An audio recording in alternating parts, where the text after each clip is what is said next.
Hello students, मेरा नाम है वालिंदु। कक्षा 10 के गणित के इस नई क्लास में आप सभी का स्वागत है। यूनिट 2 बीजगणित 18 नंबर के लिए प्रैक्टिस सेट था, हमारा प्रैक्टिस सेशन था। कई सारी क्लासेस हो चुकी हैं, दो तीन क्वेश्चन करा चुका हूं मैं, और अभी 4 नंबर के लिए ये 4 मार्क्स के लिए एक क्वेश्चन है जो कि NCERT वाली किताब में छपा हुआ है। शायद आपके एग्जाम में भी आ जाए। बहुत ही अच्छा लॉजिकल सवाल है। इसके लॉजिक अगर आप डेवलप कर पाते हैं, आप चाहें तो वीडियो को पॉज कर लें। यहाँ से पूरा क्वेश्चन आपको दिख रहा होगा, वीडियो को पॉज कर लें, बनाने का प्रयास करें। अगर आपसे बनता है बहुत अच्छी बात है, अगर नहीं बनता है तो आप यहाँ पे देखिए कि क्या लॉजिक लगाना है और आपने क्या गलतियाँ की थी। ठीक है, क्वेश्चन थोड़ा सा बड़ा है, पढ़ने पर शायद आपको समझ में ना आए, हो सकता है आपको टेंशन हो जाए, लेकिन देखो टेंशन लेना नहीं है, टेंशन देना है। हम इस सवाल को करेंगे, इतना परेशान नहीं होना है हमें। अगर कुछ नहीं समझ में आता है, मैथमेटिक्स के हिसाब से जो रूल रेगुलेशन आपको बताए जाते हैं ना, उन पे फोकस करोगे तब भी ये सवाल बन जाएगा। देखो ध्यान से, कह रहा है कक्षा के विद्यार्थियों को पंक्तियों में खड़ा होना है। मतलब कि जैसे तुम्हारी क्लास में 50 लोग हैं, तुम्हारी क्लास में 50 की स्ट्रेंथ है, मैंने कहा 5 लाइनें बना लो तो 10-10 लड़के खड़े हो जाएंगे, 50 लोग। मैंने कहा नहीं, एक काम करो, एक लाइन में 2-2 लोग कम हो जाओ। मैंने कहा एक लाइन में 2-2 लोग कम हो जाओ, 8-8 लोग खड़े हो गए। भाई 50 लोग हैं, 10-10 लोगों को खड़ा किया, 5 लाइनों में 50 लोग पूरे हो गए। मैंने कहा नहीं, एक काम करो, चलो 10 नहीं, मैं 9 लोगों को खड़ा कर रहा हूँ। मैं कह रहा हूँ एक काम करो, एक पंक्ति में केवल 9 बच्चे खड़े होंगे, 9 बच्चे खड़े होंगे, 50 लोगों को खड़ा करना है।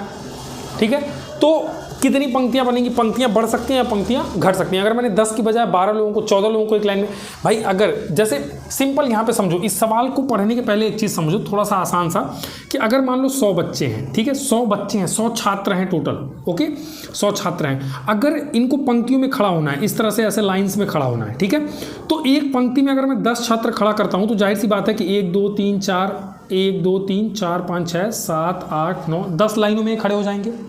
अगर मैंने कितने बच्चों को खड़ा किया? एक लाइन में 10 बच्चों को खड़ा किया। अगर मैंने कहा नहीं, एक लाइन में 20 बच्चों को खड़ा करूंगा मैं, तो ये जो 10 लाइनें बनी ये तो कम हो जाएंगी ना। 1 2 3 4 5 लाइनों में 100 लोग खड़े हो जाएंगे, 20 20 40 20 60 20 80 20 100। अगर मैंने कहा नहीं, एक काम करो, एक लाइन में 25 लोग खड़े हो जाओ, तो पंक्तियां और कम हो जाएंगी। कितनी हो जाएंगी? 25 चौक के 100, 4 पंक्तियों में खड़े हो जाएंगे। अगर मैंने कहा नहीं, एक लाइन में केवल 5 बच्चा खड़ा होगा, मैंने कहा एक पंक्ति में केवल 5 ही बच्चा खड़ा होगा, पंक्तियां बढ़ जाएंगी। भाई 1 2 3 4 5 ऐसे 20 लाइनें बना दोगे तो 100 लोग खड़े हो जाएंगे। ये सवाल बस उसी तरीके का है। यानी कि देखो, पंक्तियां कुछ भी हों, यहाँ 20 पंक्तियां, यहाँ 10 पंक्तियां, यहाँ पे 20 25 5 पंक्तियां, यहाँ पे 4 पंक्तियां, यहाँ 10 पंक्ति, यहाँ 20 पंक्ति, यहाँ पे 5 पंक्ति, यहाँ पे 4 पंक्ति, लेकिन बच्चे इसमें भी 100 हैं, बच्चे इसमें भी 100 हैं, बच्चे इसमें भी 100 हैं, बच्चे इसमें भी 100 हैं, टोटल 100 स्टूडेंट हैं। इस तरह का अगर ये लॉजिक आपको समझ में आया, अगर आप इमेजिन कर पा रहे हो, तो ये सवाल हलवा है, तुरंत ही लग जाएगा। ठीक है, चलो इस सवाल को बनाते हैं। देखिएगा,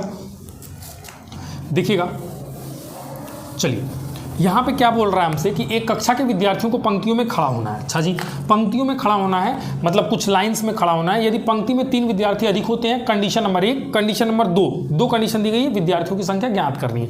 तो मैंने माना पंक्तियों की संख्या बराबर, मैंने मान लिया x, और एक पंक्ति में विद्यार्थियों की संख्या, ध्यान देना, एक पंक्ति में विद्यार्थियों की संख्या बराबर मैंने मान लिया y। मैंने मान लिया भाई, हमें ना पंक्तियां पता है ना विद्यार्थी पते हैं, कंडीशन पता है, तो पहले मैंने पंक्तियों की संख्या मान ली x, और एक पंक्ति में, एक लाइन में, एक पंक्ति में जो विद्यार्थियों की संख्या है वो मैंने कितनी मान ली? वो मैंने मान ली है y। ठीक है, अगर x लाइन है, एक लाइन में y लोग खड़े हैं, तो कुल विद्यार्थी, यहाँ पे अगर मैं कहूँ कुल विद्यार्थी कितने हो जाएंगे? भाई पंक्तियां x हैं, एक पंक्ति में y लोग, तो टोटल कितने लोग? x गुणे y लोग। तो विद्यार्थियों की संख्या कितनी आ जाएगी स्टूडेंट्स? विद्यार्थियों की संख्या आ जाएगी xy। आपके सामने ये तो मैंने अपना लॉजिक डेवलप किया, अपने लॉजिक से मैंने ये चीज़ें मानी है। अब सवाल को पढ़ूंगा और पढ़ने के बाद बनाने का प्रयास करूंगा। कह रहा है यदि पंक्ति में 3 विद्यार्थी अधिक होते, पंक्ति में 3 विद्यार्थी अधिक, जो कह रहा है उसके हिसाब से चलते हैं। प्रश्नानुसार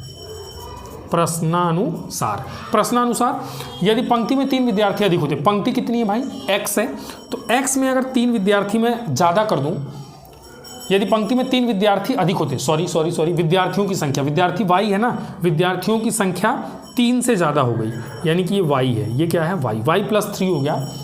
तो एक पंक्ति कम होती है, यानी जो x पंक्तियां बनी थी उसमें से एक पंक्ति कम हो गई। ये पंक्तियों की संख्या, बल्कि मैंने एक पंक्ति में बच्चों की संख्या बढ़ा दी है। अगर इनका गुणा कर दूं तो मुझे कुल विद्यार्थी मिल जाएंगे, और मैंने जो माना है कुल विद्यार्थी वो XY है, तो ये बराबर किसके हो जाएगा? XY के। उम्मीद करता हूँ ये आप समझ पा रहे होंगे। ठीक है, यहाँ तक कोई दिक्कत नहीं होनी चाहिए। चलिए आगे चलते हैं। आगे देखिए क्या कह रहा है, यदि पंक्ति में 3 विद्यार्थी कम होते, यानी कि पहले मैं y विद्यार्थी खड़े कर रहा था, अब मैं y में से 3 घटा दूंगा, ये विद्यार्थी खड़े करूंगा, तो 2 पंक्तियां अधिक हो जाएंगी, यानी कि पंक्तियां x थी अब +2 हो गई, 2 हो गई। कुल बच्चे कितने हो गए, इनका गुणा कर दूं, और वो मैंने कितना माना है, x इंटू वाई। वो मैंने कितना माना है, x इंटू वाई। तो प्रश्नानुसार 2 कंडीशन मुझे मिली हैं। इस कंडीशन को थोड़ा सा हल कर लेता हूँ, तो क्या आ जाएगा, x में y से गुणा होगा तो xy minus y plus 3x minus 3 बराबर आ गया xy। ठीक है, xy से xy आपको कटता हुआ दिख रहा होगा। अब आप इसको अच्छे से लिखेंगे तो लिख सकते हैं 3x minus Y, 3x minus Y, 3 को राइट साइड भेज दीजिए तो बराबर 3, समीकरण नंबर 1 बन के तैयार है। ठीक है, ओके। उम्मीद करता हूँ ये लॉजिक आपको समझ में आया होगा। इसके बाद इस वाले कंडीशन को भी समीकरण में बदलिए, समीकरण में चेंज करिए, इसको मैं आगे लेके जा रहा हूँ। तो ये हो जाएगा y में x से गुणा होगा तो xy, और y में 2 से गुणा होगा तो +2y, और -3 का x में गुणा होगा तो -3x, और -3 का 2 में गुणा होगा तो -3 दूना 6, और ये बराबर है किसके, xy के। थोड़ा सा xy यहाँ भी कटता दिख रहा है, ये मिल गया -3x + 2y = 6 को राइट साइड भेज दूंगा तो 6 बचेगा। ये समीकरण नंबर 2 मुझे बनता हुआ दिख रहा है। अब इन दोनों समीकरण को आप विलोपन या प्रतिस्थापन, है ना, या तो सब्स्टिट्यूशन मेथड या फिर विलोपन विधि, जो भी है, दोनों में से जो आपको पसंद आए लगा के xy का मान निकाल लीजिए, आपकी चीज़ें सॉल्व हो जाएंगी। ठीक है, मैं यहाँ पे जल्दी से कर देता हूँ, आप घर बैठ के सॉल्व करना है इसको पूरा, जैसे प्रॉपर मेथड से करते हैं। मैं जल्दी से कर देता हूँ। मैं कह रहा हूँ समीकरण 1 व 2 को जोड़ने पर, यानी कि 1 में 2 को मैंने क्या किया, जोड़ दिया। जोड़ूंगा तो 3x कट जाएगा, -y, 2y में से 1y घटेगा तो y बचेगा, बराबर जोड़ रहा हूँ मैं तो 6 और 3 मिलकर कितना हो गया, 9। y बराबर मैंने हाथ के हाथ निकाल लिया 9। अब समीकरण 1 की मदद ले लेता हूँ, आप 1 या 2 किसी की भी मदद ले सकते हैं। समीकरण 1 से मैं देखता हूँ कि y कितना है, 9 है, तो मैं रखता हूँ यहाँ पे 3x - 9 = 3, 3x = 9, उधर जाएगा 9 और 3 12, x बराबर आ जाएगा 12/3, x बराबर आ जाएगा 3 चौक के 12 यानी कि 4, x बराबर कितना आ गया, 4। x 4 है, y 9 है। विद्यार्थियों की संख्या हमसे पूछा कक्षा में विद्यार्थियों की संख्या ज्ञात कीजिए। विद्यार्थियों की संख्या xy है, तो विद्यार्थियों की संख्या कितनी है, xy है, बराबर x का मान रख दो 4 × y का मान रख दो 9, 9 चौक के कितना हो गया, 36, यानी कुल विद्यार्थियों की संख्या कितनी है, 36। यही हमारा क्या है, आंसर है। ठीक है, बस सिंपल सा ये सवाल था, सिंपल सा लॉजिक था। उम्मीद करता हूँ ये लॉजिक आपको समझ में आया होगा। इस सवाल को आप बना लीजिए। इसके बाद एक और अच्छा सवाल करते हैं, 4 नंबर का था ये। ठीक है, ऐसे ही 4 नंबर का एक और क्वेश्चन करने वाले हैं, बस जस्ट इसके बाद इसको बना लो पहले। ओके, चलिए आगे चलते हैं, एक और सवाल बनाते हैं। कह रहा है ABCD एक चक्रीय चतुर्भुज है। ये फिगर आपको दिया होगा आपके क्वेश्चन में, और ABCD चक्रीय चतुर्भुज है। इस चक्रीय चतुर्भुज के कोण ज्ञात कीजिए। हमें कोण A, कोण B, कोण C, कोण D का मान निकालना है। कोण A का मान आपको दिया हुआ है 4y + 20, ये 3y - 5, ये -4x, ये -7x + 5, यानी xy के मान अगर आप निकाल पाते हो तो ABCD भी आपसे निकल जाएगा। चक्रीय चतुर्भुज, देखो चक्रीय चतुर्भुज में आपको याद रखना होता है, चक्रीय चतुर्भुज में एक प्रॉपर्टी याद रखनी होती है कि आमने सामने के कोण, आमने सामने के कोणों का योग बराबर 180 अंश। ये आपको याद रखना है कि चक्रीय चतुर्भुज में चतुर्भुज के जो आमने सामने के कोण होते हैं उन कोणों का जो योग होता है वो कितना होता है, ठीक 180 अंश होता है। चक्रीय चतुर्भुज की प्रॉपर्टी है। ये प्रॉपर्टी अगर पता है तो बीजगणित का ये सवाल आपसे बन जाएगा। इजी है, ABCD चक्रीय चतुर्भुज और कोणों को ज्ञात करना है, बाकी कुछ हमें दिया हुआ नहीं है, तो सिंपल है। मुझे तो लग रहा है आसानी से ये बन जाना चाहिए, क्योंकि हमें ABCD में x और y के कुछ कुछ मान दिए हुए हैं। तो आमने सामने के कोणों का योग अगर 180 है तो मतलब हमें पता है कि कोण A और प्लस कोण C ये मिला के कितना होना चाहिए, 180 अंश। ठीक है, कोण A और C मिला के 180 होगा तो 4y + 20, 4y + 20 प्लस कोण C कितना है, -4x है, ये मिला के 180 अंश होना चाहिए। इसको अच्छे से अगर आप लिखोगे तो -4x + 4y -4x + 4y is equals to 180 degree और 20 उधर जाएगा तो -20 डिग्री हो जाएगा, यानी कि ये 160 डिग्री हो गया। 4 कॉमन ले लो क्योंकि -x बचा प्लस y बचा बराबर 4 चौके 16, 40 डिग्री। ये समीकरण नंबर 1 आपको बन के तैयार यहाँ से मिल गया। ओके, यहाँ पे फिर b और d मिला के भी 180 अंश होगा, यानी कि कोण b प्लस कोण d मिला के कितना होगा 180 अंश। चक्रीय चतुर्भुज की प्रॉपर्टी, आमने सामने के कोण 180 अंश होते हैं। कोण b हमें दिया हुआ है 3y - 5 प्लस कोण d दिया हुआ है -7x + 5 और ये मिला के कितना होगा 180 अंश। इसको अच्छे से लिखो तो -7x + 3y और प्लस 5 -5 तो कटता हुआ दिख रहा है, मिला के कितना होना चाहिए 180 अंश। समीकरण नंबर 2 बन गया, समीकरण नंबर 2 बन गया। अब समीकरण 1 और 2 को अगर आप हल कर लेते हैं, समीकरण 1 और समीकरण 2 को अगर आप हल कर लेते हैं तो x y का मान निकाल लेते हैं तो सारे कोणों का मान निकल जाएगा। और ये आपके ऊपर है कि आप इसको हल कैसे करना चाहते हैं। आप चाहें तो प्रतिस्थापन विधि लगा दीजिए, आप चाहें तो विलोपन विधि लगा दीजिए, आपका क्वेश्चन सॉल्व हो जाएगा। मैं एक काम करता हूँ, विलोपन ही लगा देता हूँ। समीकरण 1 में 7 से गुणा करके लिखता हूँ पहले, तो -7x + 7y is equals to 280 degree. और समीकरण 2 को वैसे ही उतार देता हूँ, -7x + 3y is equals to 180 degree. और ये समीकरण 1 था, इसमें 7 का गुणा किया है मैंने, और ये समीकरण 2 वैसे ही उतार दिया है। अब इसको मैं घटा दूंगा तो माइनस का प्लस, प्लस का माइनस, प्लस का माइनस, ये खत्म हो जाएगा। 7 में से 3 जाएगा, 4y बचेगा बराबर 280 में से 180 निकल जाएगा तो केवल 100 बचेगा। y बराबर आ जाएगा 25, काटोगे तो y बराबर कितना आ जाएगा 25। ठीक है, अब y 25 आ गया तो समीकरण 1 की मैं मदद लूँगा। समीकरण 1 से y अगर मैं 25 रखता हूँ तो -x + 25 बराबर में मुझे मिलेगा 40 डिग्री। -x थोड़ा सा कुछ मिस्टेक हो रहा है शायद, देख लो एक बार क्या कोई दिक्कत हो रही है। माइनस इसमें मल्टीप्लाई किया -7x + 7y 280, ठीक है। और ये तो माइनस, ये तो ठीक है। माइनस का प्लस, प्लस का माइनस, 7 में से 3 गया 4 और ये 180 निकल गया तो 100 बचा 25। यहाँ पे 25 रखूँगा, चलो कोई बात नहीं, देखते हैं।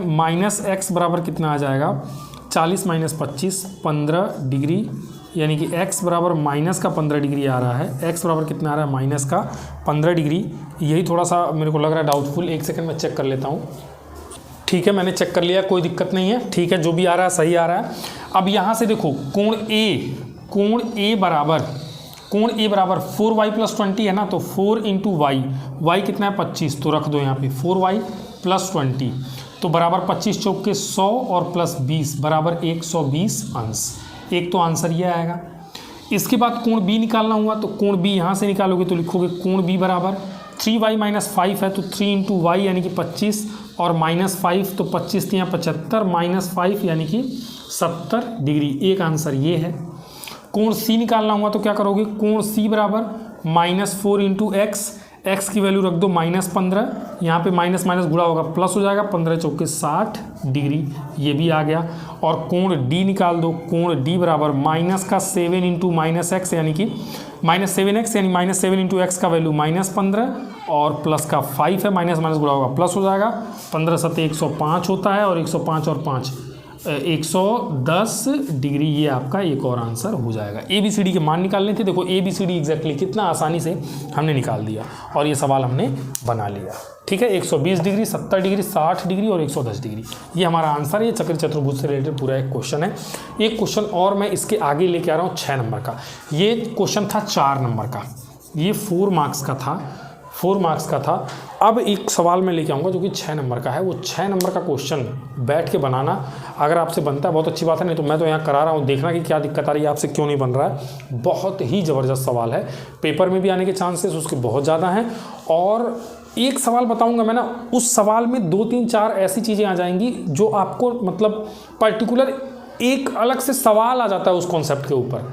मतलब 3 4 ऐसे कॉन्सेप्ट आएंगे कि एक कॉन्सेप्ट के ऊपर एक सवाल, दूसरे कॉन्सेप्ट के ऊपर दूसरा सवाल, ऐसे 3 4 सवाल एक ही में पूरा कंप्लीट हो जाएगा। 6 नंबर का है भी। अभी कराऊंगा मैं यहाँ पे, वो नाव और धारा वाला जो सवाल होता है वही सवाल है, तो अभी मैं इसको कराता हूँ। इसके पहले इसको आप लिख लो, फिर उसके बाद आगे चलते हैं। ओके, तो ये रहा सवाल आपका। ये 6 मार्क्स का 6 नंबर का सवाल है। 2019 में पेपर में पूछा भी गया है 6 नंबर के लिए। ये देखिए कैसे हल होगा। यहाँ पे देखिएगा ये सवाल कैसे हल होगा। इस सवाल को थोड़ा सा समझने के लिए पहले तो एक बार पढ़ते हैं, देखते हैं कि क्या है, फिर आपको मैं लॉजिक बताऊंगा कौन सा लॉजिक लगा के किस तरीके से ये सवाल होगा। कह रहा है एक नाव है, 10 घंटे में धारा के प्रतिकूल, प्रतिकूल मतलब होता है धारा के विपरीत। भाई नदी ऐसे ऐसे ऐसे बह रही है, नाव भी ऐसे जा रही है तो अनुकूल, और नदी ऐसे ऐसे इस दिशा में जा रही है और नाव इधर से इधर आ रही है तो वो हो गया प्रतिकूल। तो प्रतिकूल मतलब धारा की विपरीत दिशा में 30 किलोमीटर तथा धारा के अनुकूल यानी धारा की दिशा में 44 किलोमीटर चल जाती है। कितनी देर में? 10 घंटे में। ठीक है, देखो इस सवाल को लगाने का लॉजिक कई हो सकते हैं, कई तरीके से ये लग सकता है। इसका शॉर्टकट भी है, मतलब एक कम दिमाग लगा के जल्दी जल्दी में भी जुगाड़ मेथड से सॉल्व कर सकते हैं, लेकिन वो थोड़ा ऊपर लेवल। अभी हम क्लास 10th में है, बेसिक्स और बोर्ड के लिए सोच रहे हैं, तो पर्टिकुलर हमें बेसिक से ही चलना पड़ेगा।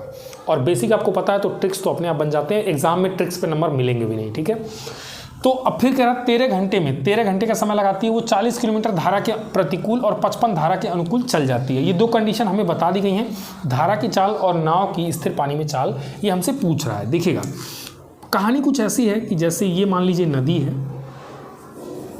ये नदी है, यहाँ पे कोई एक नाव है, इस नाव को कोई तो चला ही रहा होगा। ये है चंगू, चंगू है, इस नाव को चला रहा है। धारा की दिशा मान लिया मैंने इस दिशा में x है। धारा की चाल, धारा की चाल मान लिया मैंने इस दिशा में कितनी है? x है। और नाव की, इस नाव की चाल इसी दिशा में मैंने मान लिया y है। और नाव की चाल जब विपरीत आती है तब भी मैंने मान लिया y है। भाई नाव की चाल मैंने मान ली y, अगर धारा की दिशा में जाएगी तो ऐसे ऐसे जाएगी और धारा के विपरीत जाएगी तो उल्टा ऐसे ऐसे आएगी। ठीक है, धारा नाव की चाल जो स्थिर पानी में चाल मैंने कितनी मान ली है? y मान ली है। उम्मीद करता हूँ समझ पा रहे होंगे। धारा ऐसे ऐसे जा रही है, नाव भी जा रही है, तो धारा की जो चाल है, अगर नाव स्थिर होती, नाव ना भी चलती, जैसे तुम नकली वाली कागज़ वाली नाव कभी तुमने चलाई होगी जिसमें कोई ताकत नहीं होती है, तुमने रख दिया, जिस स्पीड से धारा जा रही है आगे की ओर उसी स्पीड से नाव भी जाएगी। और नाव की खुद की चाल होगी तो धारा तो आगे ले जा रही है और नाव भी उसी दिशा में आगे। तो जब भी अनुकूल स्थिति होगी, अनुकूल, जब भी अनुकूल स्थिति होगी, ध्यान रखना कि जो धारा की चाल है वो नाव की चाल को सपोर्ट करेगी। यानी अनुकूल में जो नाव के पास कुल चाल होगी वो x + y होगी। और जब प्रतिकूल होगा, विपरीत परिस्थितियां होंगी, उल्टा होगा। प्रतिकूल होगा, विपरीत परिस्थितियां होंगी, उल्टा होगा, तो ये नाव y से इधर आएगी और धारा उसको x से पीछे की ओर बहा ले जाएगी। यानी एक्चुअली y से आने का प्रयास है लेकिन x से ये पीछे भी जा रही है। तो प्रतिकूल में जो इसकी चाल एक्चुअल इस नाव को मिलेगी वो y - x, इसकी चाल में से धारा की चाल घटाने से मिलेगी। ठीक है, प्रतिकूल में ये। तो यहाँ पे एक लाइन लिख देता हूँ मैं कि माना धारा की चाल बराबर x तथा स्थिर जल में नाव की चाल बराबर y।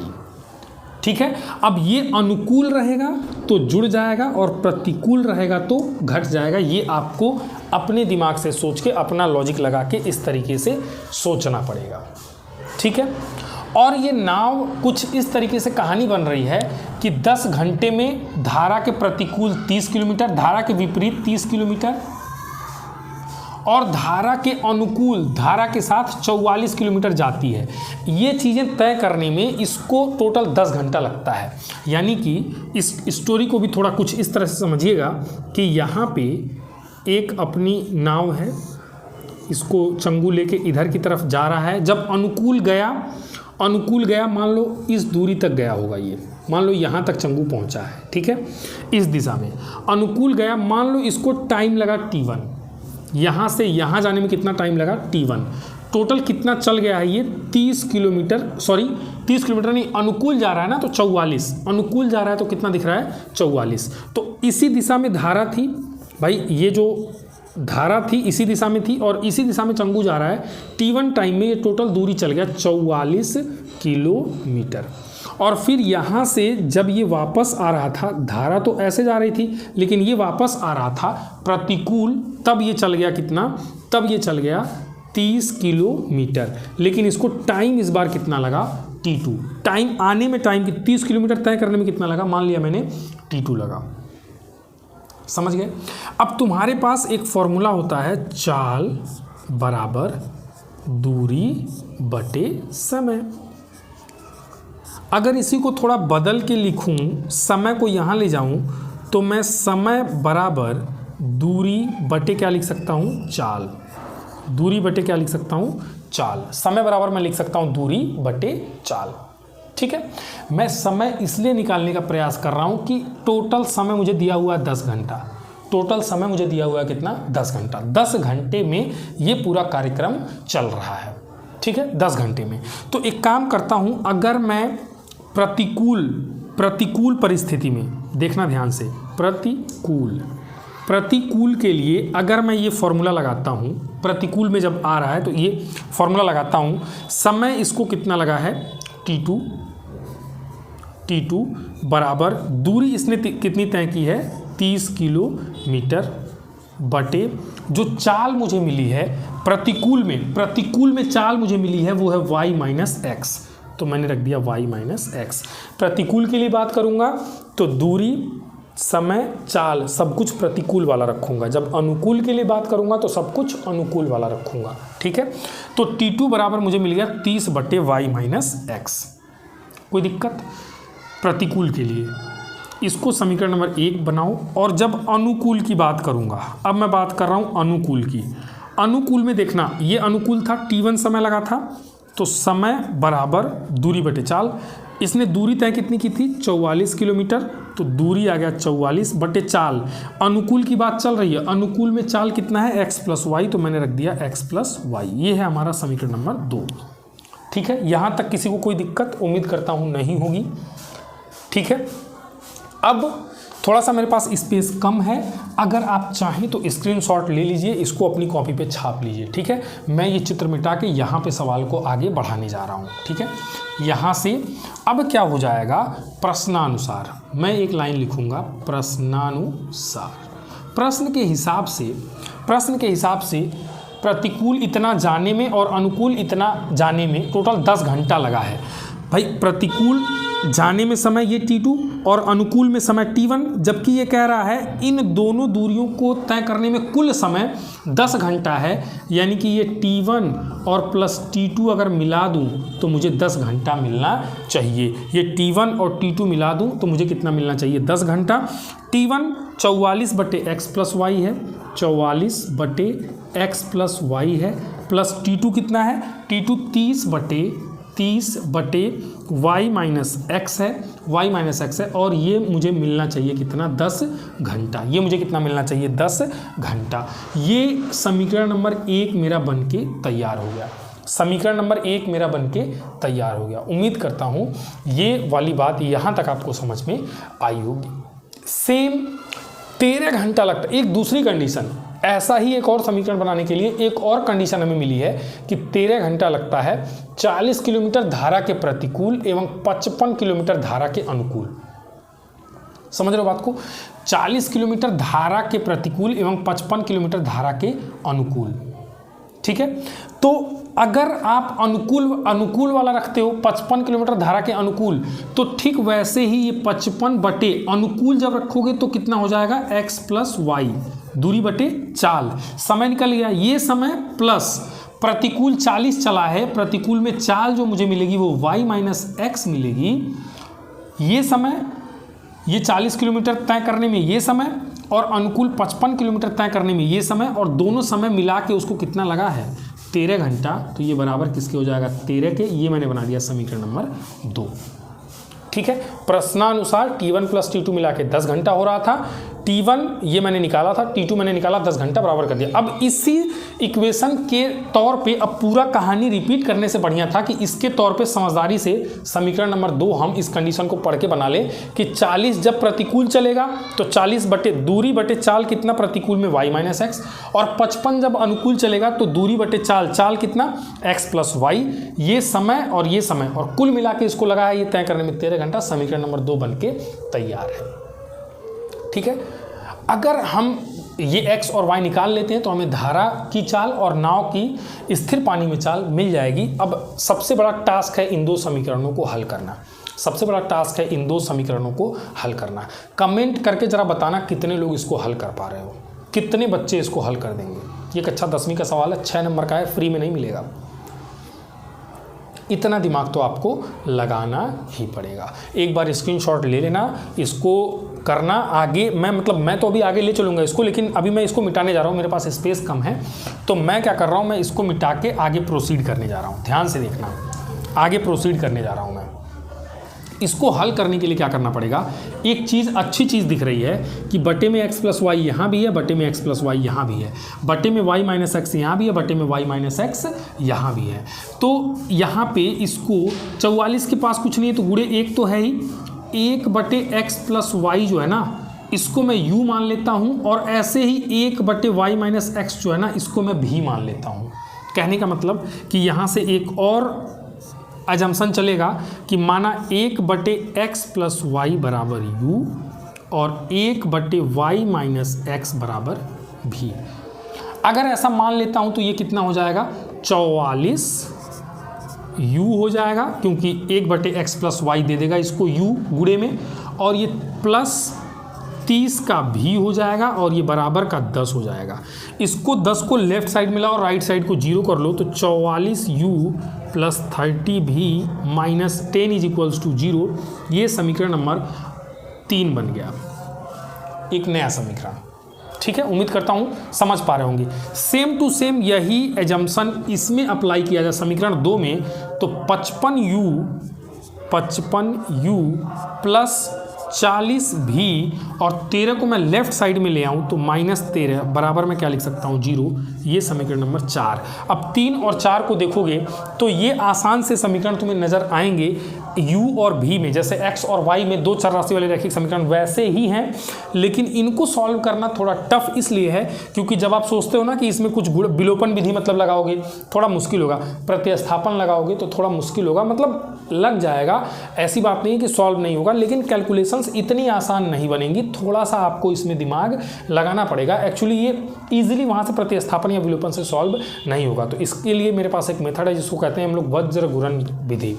वज्र गुणन विधि है ना, वज्र गुणन विधि ये आपकी किताब में होगा पक्का है। वज्र गुणन विधि से डायरेक्ट सवाल पूछे जाते हैं, एक समीकरण दे देगा, बोलेगा इसको वज्र गुणन विधि से हल करो। और ऐसे भी सवाल अच्छे वाले आते हैं जब इस तरह के समीकरण भी आपको डायरेक्ट दे दिए जाते हैं परीक्षा में।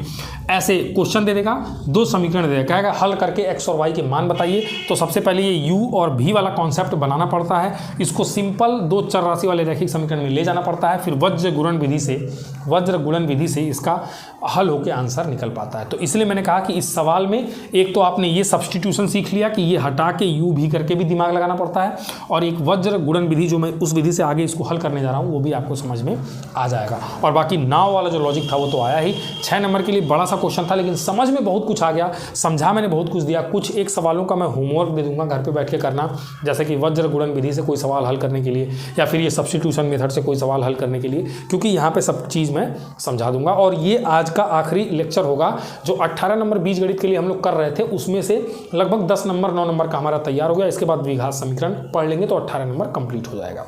ठीक है, इसमें बहुत कुछ है, बाकी होमवर्क दूंगा वो घर से आप करके लाएंगे। ये बेहतरीन चीज़ें हैं।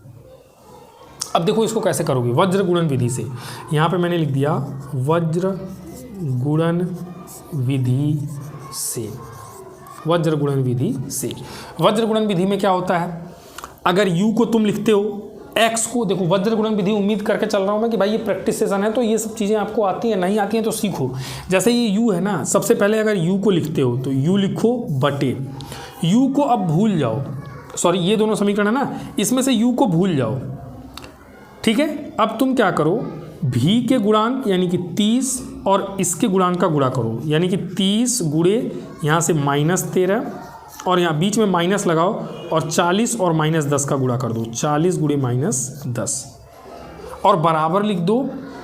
u के बाद भी और बटे लगाओ। अब भी को गायब कर दो, फिर यहाँ से शुरू करो, जो बच गया उसका गुणा। 44 का गुणा -13 से, 44 गुणे कितना कर दो -13, बीच में माइनस साइन लगाओ और 55 गुणे कितना कर दो -10, 55 गुणे कितना कर दो -10 और बराबर। अब 1/, लिखो 1/, लिखने के बाद यानी कि ये कांस्टेंट जो नियतांक है इसको गायब कर दो।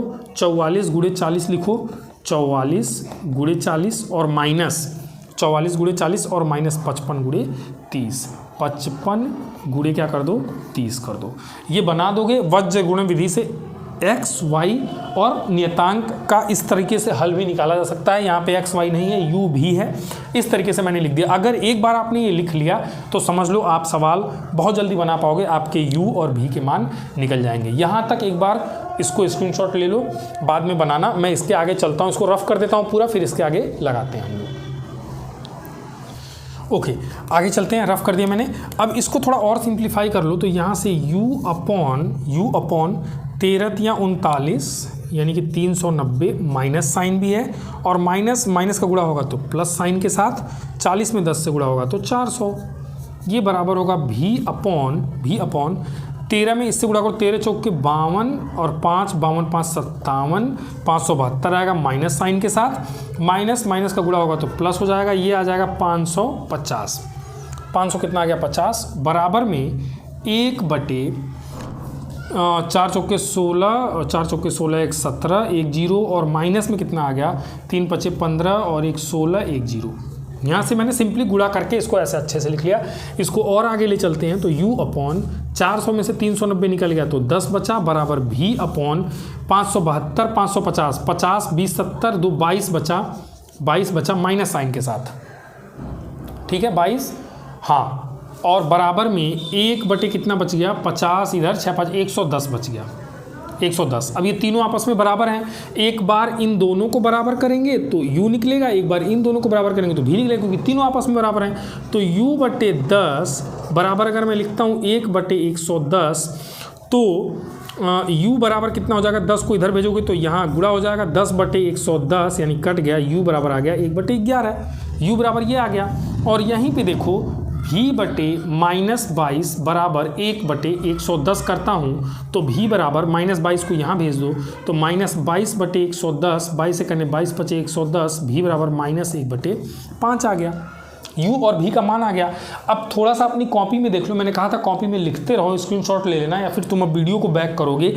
हमने लिखा था 1/x + y बराबर u माना था, और 1/y - x बराबर v ये हमने माना था। चूंकि हमने ये माना था कि 1/x + y u के बराबर है, 1/y - x v के बराबर है, यहाँ पे u और v के मान रख दो, x और y के मान निकल जाएंगे।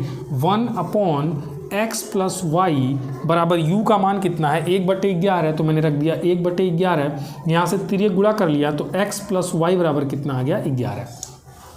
x + y बराबर कितना आ गया भाई, x + y में 1 से गुणा होगा तो x + y बराबर 11 आ गया। समीकरण नंबर 1 बन के तैयार है। और 1/y - x बराबर v, और v आया है मेरा -1/5। तिर्यक गुणा करूँगा, इसमें -1 से गुणा होगा तो इसके चिन्ह बदल जाएंगे, यानी x - y हो जाएगा, और बराबर 5 में 1 से गुणा होगा तो 5 × 5 समीकरण नंबर 2।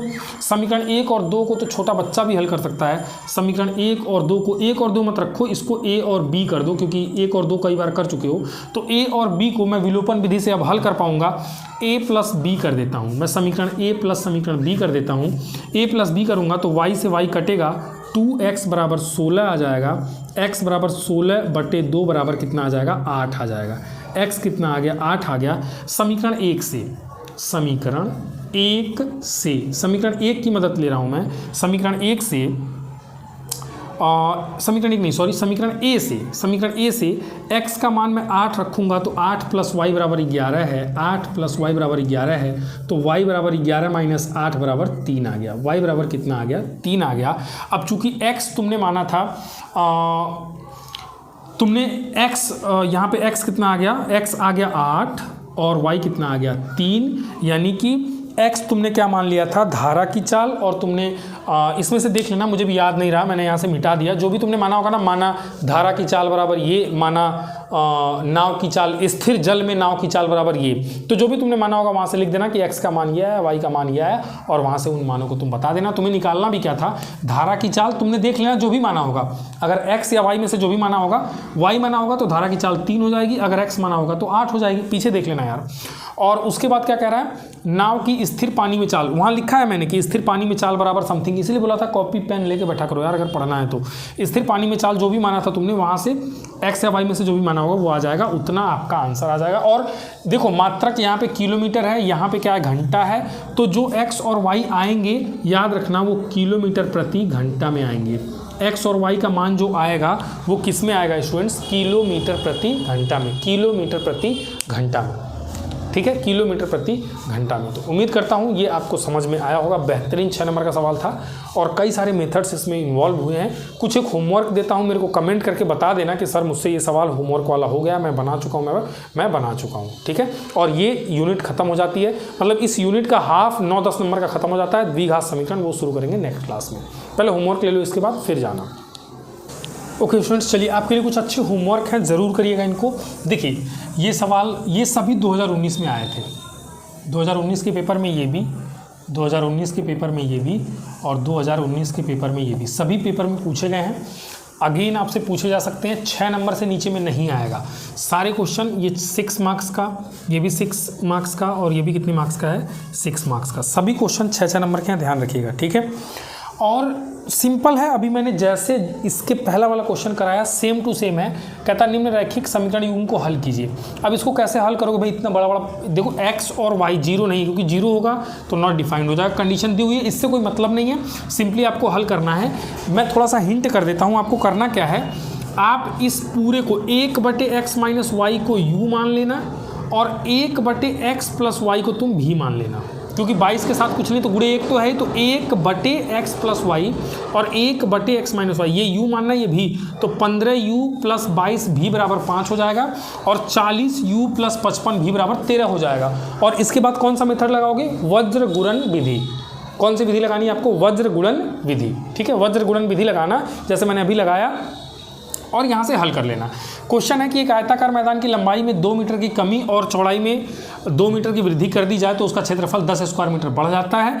लंबाई x मानना, चौड़ाई y मानना, क्षेत्रफल x y आएगा। प्रश्नानुसार कंडीशन को फुलफिल कराना, लंबाई को बढ़ाना घटाना जो भी करना होगा, और क्षेत्रफल में जो अंतर है वो डिफरेंस, पहले भाई नॉर्मली क्षेत्रफल x y आएगा, इस कंडीशन को अप्लाई करना, लंबाई बढ़ाना है कि घटाना है, जो भी है, चौड़ाई बढ़ाना है, लंबाई घटाना है, फिर क्षेत्रफल निकालना। दोनों क्षेत्रफलों में 10 मीटर का अंतर है, 10 मीटर बढ़ गया है, यानी कि इस कंडीशन के हिसाब से क्षेत्रफल आएगा माइनस पुराना वाला x y 10 लिख देना, एक समीकरण बनेगा। और जब लंबाई में 2 की वृद्धि करोगे, चौड़ाई में 3 की कमी करोगे, तो जो क्षेत्रफल है वो इतने मीटर से कम हो जाता है, यानी x y ज़्यादा था, ये कंडीशन अप्लाई करोगे तो जो क्षेत्रफल निकालोगे ना x y में वो कम आएगा। दोनों को माइनस करके 45 कर देना, ठीक है, माइनस करके 45 पर ध्यान रखना, ये कम है तो x y माइनस ये कंडीशन वाला क्षेत्रफल, फिर एक और नया समीकरण तुम्हें मिलेगा, और केवल x y में मिलेगा 2 चर राशि वाला रैखिक समीकरण। 2 समीकरण 2 कंडीशन, x y अननोन, वही निकाल लोगे, लंबाई चौड़ाई निकल जाएगी। लंबाई और चौड़ाई ज्ञात करना है। ऐसे सवाल भी पीछे मैं करा चुका हूँ, लॉजिक बता चुका हूँ, यहाँ भी मैंने हिंट कर दिया। घर बैठो लगाओ, 6 नंबर आपको ये देके जाएगा, एग्जाम में पूछा गया है। फिर एक क्वेश्चन है 6 नंबर का, निम्न रैखिक समीकरण युग्म को रैखिक समीकरण के युग्म में परिवर्तित करके, अच्छा रैखिक समीकरण में बदल के बनाना है, तो 5/इसको 1/x - y को u मान लेना, और 1/y - 2 को भी मान लेना, तो ये 5u + v बराबर 2 हो जाएगा, और ये 6u - 3 भी बराबर 1 हो जाएगा। भाई इसको और इसको हल करके u और v निकालना, इसको तुमने u माना है तो ये पूरा 1/x - 1 बराबर u का जो भी मान आएगा 1 2 3 यहाँ पे रख देना। x y में समीकरण मिलेगा तुम्हें, x में और y में समीकरण मिलेगा तुम्हें, वहाँ से या फिर डायरेक्टली वहाँ से हल होकर x का मान और y का मान निकल जाएगा। जस्ट अभी इसी लेक्चर में पिछले वाले सवाल में 1 2 5 मिनट पीछे जाके देखो, वो सवाल में मैंने कराया है कैसे करना है, आपको उम्मीद करता हूँ समझ में आया होगा, ठीक है। तो ये चीज़ें आपको पता होनी चाहिए। और वज्र गुणन विधि में बता दे रहा हूँ, एक बार 1 सेकंड और रुक जाओ। देखो यहाँ पे अगर दो समीकरण अपने पास है ना, a1x plus b1y plus c1 is equals to 0 और a2x plus b2y plus c2 is equals to 0, इसको वज्र गुणन विधि से अगर इसका हल निकालना हुआ समीकरण 1 और समीकरण 2, प्रतिस्थापन विलोपन बहुत सारी विधियां हैं, पर अगर वज्र गुणन विधि आप लगाना चाहते हो तो आपको क्या करना पड़ेगा, जैसे x को लिखना पड़ेगा और डिवाइडेड बाई x को, अब x को भूल जाओ, ठीक है, बाकी तुम्हारे पास जो जो बचा उन गुणांकों को लिख लो, केवल अचर राशियों को लिखो, जैसे b1 को लिख लो, यहाँ b1 बचा और c1 बचा और क्या बचा, b2 बचा और c2 बचा, ये बराबर होगा y बटे, ये y जो है ना y को तुम भूल जाओ, a1 बचा c1 बचा तो लिख दो a1 c1 और नीचे a2 c2 और बराबर में 1 लिखो बटे 1 यानी कि कांस्टेंट को भूल जाओ, बाकी क्या बचे अचर राशि को x y को नहीं लिखना है, तो a1 b1 बचा a2 b2 बचा, तो ऐसे लिख दो a1 b1 a2 b2। अब देखना x अपॉन क्रॉस मल्टीप्लाई करो, यहाँ से यहाँ आओ तो लिखो b1 c2 और माइनस का चिन्ह लगा दो, यहाँ से लिख दो तुम b2 c1, ये बराबर होगा y अपॉन यहाँ से यहाँ गुणा करो तो a1 c2 और माइनस लगा दो और a2 c1 लिख दो, a2 का c1 लिख दो, बराबर 1 बटे a1 b2 माइनस यहाँ से क्या लिख दो a2 b1। तो अब इसको और लास्ट वाले को कंपेयर करोगे तो x की वैल्यू निकल जाएगी, x बराबर क्या आ जाएगा, इसका 1 में गुणा होगा तो ये चीज़ ऊपर चली जाएगी, यानी कि b1 c2 minus b2 c1 upon a1 b2 minus a2 b1। और अगर इसकी तुलना करोगे तो y का मान आ जाएगा, y बराबर क्या आ जाएगा, ये क्रॉस मल्टीप्लाई 1 से करोगे तो यहाँ चला जाएगा a1 c2 minus a2 c1 upon a1 b2 minus a2 b1। ये है वज्र गुणन विधि, आप पढ़ चुके होंगे, बस मैंने आपको समराइज कराया है, एक बार रिवाइज कराया है आपको, मैंने कहा कि दोहरा लो, यहाँ से सीख लो, अगर ये ट्रिक नहीं जानते थे तो ये ट्रिक यहाँ से सीख लो, यहाँ से वज्र गुणन विधि आपके लिए आसान हो जाएगी बनाना। x upon b1 c2 minus b2 c1 बराबर होता है y upon a1 c2 minus a2 c1 बराबर होता है 1 upon a1 b2 minus a2 b1। सबके मान रख दो, इनका और इनका कंपेयर कर लो, x का मान आ जाएगा, इनका और इनका कंपेयर कर लो तो y का मान निकल आएगा कुछ इस तरीके से। इस प्रकार से कुछ समीकरण ऐसे होते हैं, कुछ इतने ढीठ होते हैं जो हल ही नहीं होते हैं, उनको हल करने के लिए हमें इतने बड़े मेथड जो हमारा है वज्र गुणन विधि, इनका प्रयोग करना पड़ता है। तो उम्मीद करता हूँ कि आपको समझ में आया होगा, और ये लेक्चर लंबा इसलिए हुआ क्योंकि मैंने ठान लिया था कि मैंने ये चीज़ क्लियर कर लिया था कि आज किसी भी हालत में ये पूरा जो दो चर राशि वाले रैखिक समीकरण ये सब चल रहा है, इनको ख़त्म करना है, और आज हमने कर दिया। ठीक है, इसके बाद हम शुरू करेंगे द्विघात समीकरण, उनके कुछ अच्छे क्वेश्चंस बनाएंगे जो कि पेपर में आने के चांसेस हैं। वीडियो को थोड़ा शेयर कर दो, लाइक एंड सब्सक्राइब तो आपको करना ही है, अगर आपने नहीं किया है जल्दी से कर दो, और शेयर नहीं कर रहे हो शायद, मुझे ऐसा लग रहा है, या मे भी कुछ और कारण हो सकता है, कोई नहीं, चलो जो बच्चे पढ़ रहे हैं वो पढ़ते रहें, ठीक है। और जो भी मैंने कहा है, जो भी होमवर्क दिया है, ये सारी बातें, इनके जवाब ये कमेंट करके आप मुझे बता दें, ठीक है। Thank you for watching.